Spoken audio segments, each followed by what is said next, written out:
All right, everybody, it's finally time for me to make a follow-up to my a6400 autofocus video.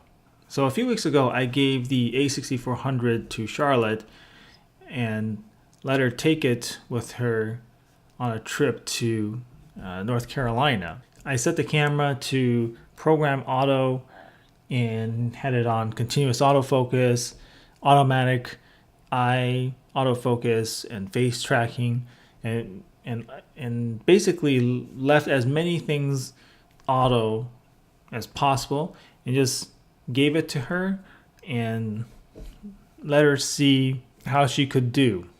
And Charlotte's a novice photographer, so I wanted to see what would happen if you gave the a6400 to somebody who basically has no experience using a prosumer style camera. So we're going to talk a little bit about the results today. So I looked through her pictures, looking to see how many of her pictures were in focus, using the same kind of strict criteria that I used in my other video. And I found that she had a hit rate of about 77%, which was better than my results. Now, mind you, when I did my autofocus tests, they were mostly of animals moving around, some in low light, some in daylight, but almost always of a moving subject. Whereas Charlotte's pictures were mostly, of like landscapes or tourist attractions, things like that. And she didn't shoot any portraits, though she did shoot some statues of people that I guess would have triggered the face tracking on the a6400. So anyway, her hit rate was 77% by my judgment, and I think that is pretty good. It's not what Sony was touting, and it's not what some of the other YouTubers were finding. It's not 96%, but I still considered it to be pretty good. So when I went back and studied her pictures, I came to realize what were some of the reasons why you might miss focus with the a6400.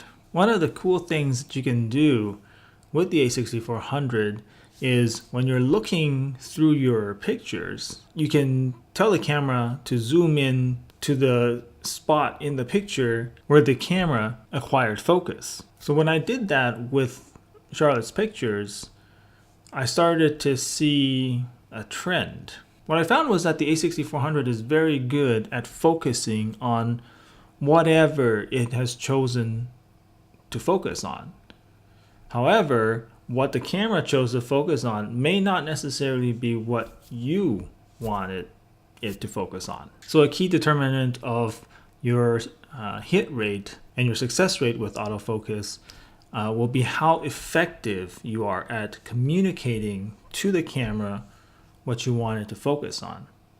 And so I have an example that I'm going to show you here. And this is a picture that I shot that I think demonstrates this point. So I saw this this bird and I wanted to take a picture of it. So I used the lock-on autofocus with the a6400 to try and acquire focus on that bird. I put the lock-on it and it looked like it had acquired that subject. But then when I took the picture, as you can tell, it didn't actually lock onto the bird. It locked onto the tree behind the bird. So I think this is an example of where the a6400 can fail. It's good at acquiring the focus. In this case, it thought that I meant to focus on the tree, and it nailed that focus properly. But in fact, I wanted the bird, and the camera didn't know that. It missed that.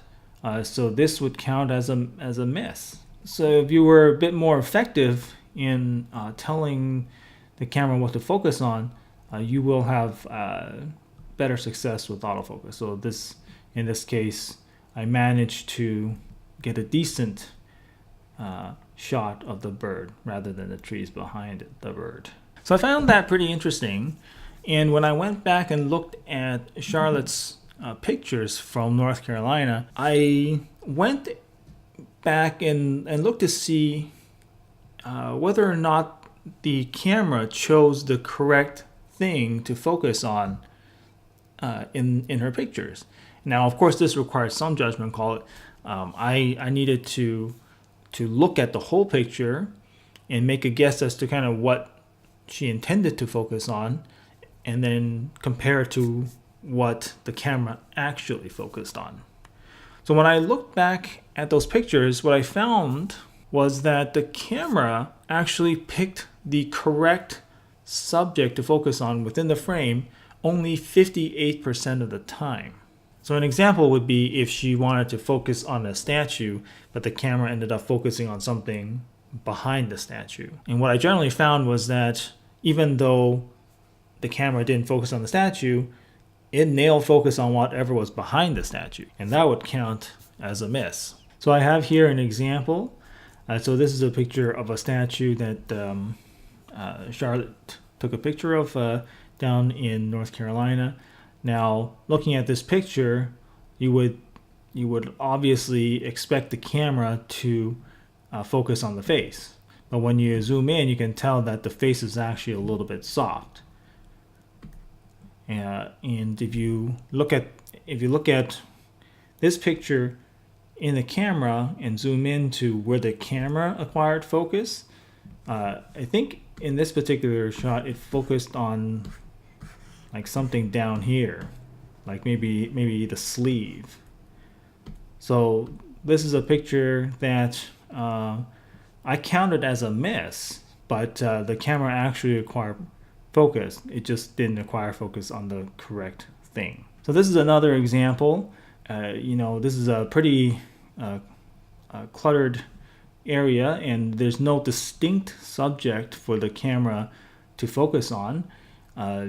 But for the photographer, likely we would focus on maybe this sign or this sign, right? But if you zoom in, it's okay. But what I can tell you is that the camera actually chose to focus on the fence here, and because this area of the fence is in the same focal plane as this sign, it worked out okay. This appears to be in pretty decent focus, but when you look at the intent of the camera intended to focus on this fence. So that's another example of a potential miss for this camera. So I think the lesson to be had here is that the a6400 is a very capable camera. It has a very strong autofocus system, okay, but it's not infallible. And you might see some reviews out there saying that it has a 96% hit rate. But the important thing to remember is that it's not going to be 96% in every single scenario. If you're using this camera to take a picture of a stationary face in daylight, the hit rate might be 100%. But if that face was moving, if the subject is running or walking or something like that in daylight, your hit rate might decrease down to 96%. And if you're shooting a person's face indoors in low light, that percentage will likely drop even more. Similarly, if you're taking pictures of moving animals in low light, your hit rate's going to decrease even further, because now the camera can't track the animal's face anymore. At least not now, because this is pre-firmware update. There's no animal eye autofocus yet. And then, if you're doing street photography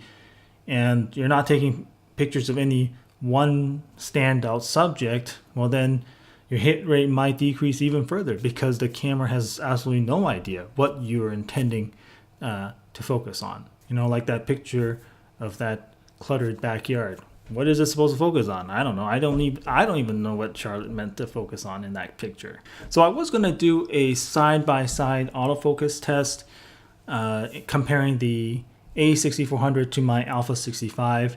But first of all, it was hard to do. It was logistically hard to do. But after trying a few shots, I didn't think that was very interesting to show the a6400 just trouncing the Alpha 65. I didn't think that would make a very interesting video. But I will say I did test the Alpha 65's autofocus system under similar conditions, you know, of the cat indoors. And what I found was that it can be very capable. You know, it's not as good as the a6400, but it can be very capable as long as you know how to maximize the Alpha 65's autofocus system. Now, I was gonna cover how to do that and show some examples in this video of how to use the Alpha 65, but this video is getting a little bit long, so I might cut it off here and save that for a separate video. I imagine there aren't as many people who are interested in the Alpha 65 anyway, so I'll leave it for another video. So that's it. I will continue to challenge the a6400's autofocus system, and I will update you guys periodically as I make more discoveries about it. My last video was about the Leica Q2, and I got more views on that video than I have ever had on any other video, which is surprising. Clearly, there are a lot of people who care about the Leica Q2. And the interesting thing is, I also had the greatest ratio of dislikes to likes that I ever had for that particular video. So we're going to make a follow-up video to that a little bit later. So hang on tight. But anyway, that's it for now. I'll see you in the next one. And finally, for those who are interested, you might have noticed that things look a little bit different today. I'm trying the 4K recording option today on the a6400. So I am recording at 4K, 24 frames a second at 60 megabits per second. I wanted to see how this compares. I doubt that this is going to be a permanent thing in my workflow, just because my computer struggles already with 1080p. I can't imagine that it's going to do well with the 4K. But otherwise, most other settings were the same. I'm using Cine 2 and Pro Color, and I'm shooting at 1/50th of a second. So Sony cameras, I've noticed that they tend to do this. This was the case for my Sony Alpha 65 as well. When you're shooting 24K, the camera will lock it at a minimum shutter speed of 1/50th of a second to respect the 180-degree shutter angle. However, when you shoot at 30 frames a second, it has no problems going down to 1/30th of a second. Anyway, it is on auto white balance, and I remember to use the auto exposure lock this time.